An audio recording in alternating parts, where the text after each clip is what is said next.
गांव के बाहर घने पीपल के पेड़ों के बीच बसा वह शमशान घाट हमेशा से डरावना माना जाता था।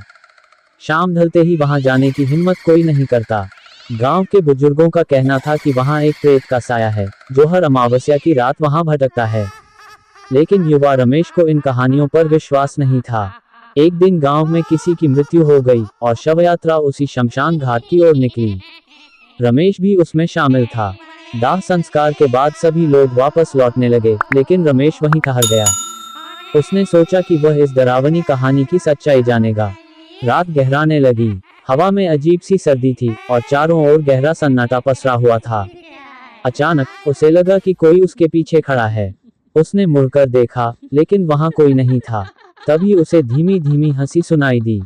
रमेश का दिल जोरों से धड़कने लगा, लेकिन उसने खुद को संभाला। ये सिर्फ मेरा भ्रम है, उसने खुद से कहा और वहीं बैठ गया। पर कुछ ही देर में शमशान के किनारे जल रही चिता की लपटें अचानक तेज हो गईं और हवा में सड़ी हुई मांस की गंध फैलने लगी। अब रमेश को एहसास हुआ कि कुछ तो गड़बड़ है।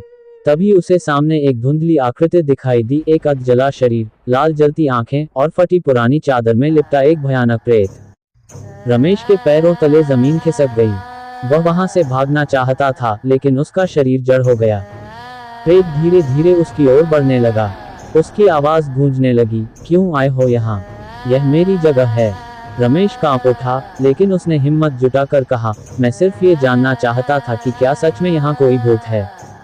प्रेत जोर से हंसा, अब जान गए। अब यहाँ से जाओ, नहीं तो तुम्हारी भी यही दशा होगी। रमेश को लगा जैसे उसके शरीर से सारी ताकत निकल गई हो। उसने हिम्मत करके अपने पैरों को घसीटा और शमशान से भाग निकला। वह सीधे अपने घर पहुंचा और बिस्तर पर गिर पड़ा। अगले दिन जब गांव वालों ने उसे देखा तो वह बुखार में तप रहा था। उसकी आंखों में डर बसा हुआ था। जब उसने गांव वालों को अपनी कहानी सुनाई तो बुजुर्गों ने सिर हिलाया और कहा, हमने कहा था न, उस शमशान में मत जाना। वहां वो आत्मा पिछले 100 सालों से भटक रही है।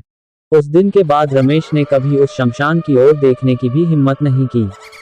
गांव में उसकी यह कहानी मशहूर हो गई और उसके बाद किसी ने भी उस शमशान की ओर जाने की हिम्मत नहीं की। कहते हैं, आज भी अमावस्या की रात वहां से किसी के कराहने की आवाजें आती हैं और चिताओं की लपटें खुद ब खुद जल उठती हैं।